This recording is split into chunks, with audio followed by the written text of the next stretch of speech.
Assalamualaikum warahmatullahi wabarakatuh.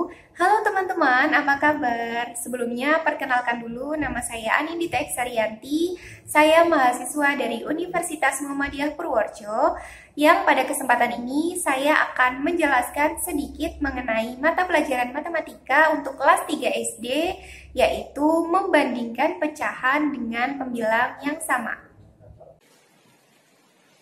Nah, jadi sekarang kita akan belajar mengenai materi pembelajaran matematika KD 3.3 dan 4.3, yaitu membandingkan pecahan berpembilang sama. Tujuan dari pembelajaran ini adalah siswa diharapkan dapat membandingkan dua pecahan berpembilang sama dengan benar. Nah, bagaimana sih cara membandingkan dua pecahan yang berpembilang sama? Jadi, caranya untuk membandingkan dua pecahan yang memiliki pembilang yang sama, yaitu jika kedua pecahan pembilangnya sama, pecahan yang penyebutnya lebih besar, nilai pecahannya lebih kecil. Saya ulangi. Jika kedua pecahan pembilangnya sama, pecahan yang penyebutnya lebih besar, nilai pecahannya lebih kecil. Nah, untuk membandingkan pecahan, kita harus tahu beberapa tanda. Yang pertama, kurang dari, lebih dari, dan tanda sama dengan. Nah, sekarang kita masuk ke contohnya ya. Nah, jadi sekarang saya akan menjelaskan bagaimana cara membandingkan pecahan dengan pembilang yang sama. Sebelumnya, sebagai contoh, saya akan menjelaskan mana yang akan disebut dengan pembilang dan mana yang akan disebut dengan penyebut. Jadi, A per B, A ini kita sebut dengan pembilang, dan B kita sebut dengan penyebut. Karena di sini kita membandingkan pecahan dengan pembilang yang sama, maka otomatis nanti pembilang angkanya akan sama. Nah, di sini saya sudah mempunyai contoh.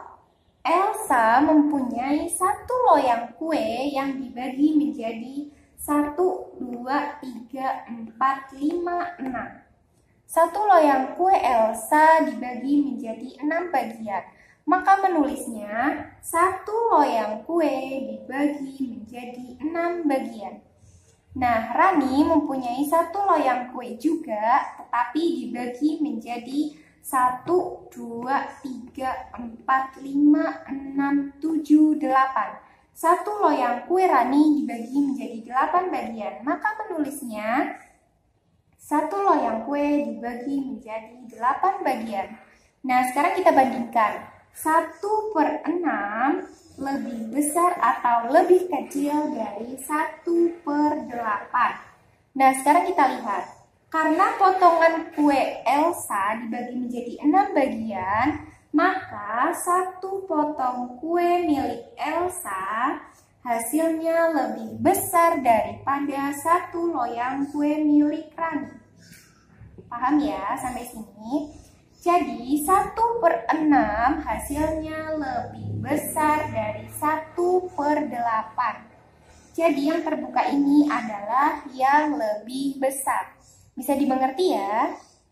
Nah, lanjut ya untuk contoh yang kedua. Di sini saya mempunyai pecahan 3 per 4 dan pecahan 3 per 9. Nah, supaya lebih mudah untuk membandingkannya, sekarang kita ubah pecahan ini ke dalam bentuk 3 dikali 1 per 4. Dan yang ini juga sama, 3 dikali 1 per 9. Nah, jadi di sini kita sudah mempunyai bilangan bulat yang sama, yaitu 3. Supaya lebih mudah untuk membandingkannya lagi, kita buat gambar.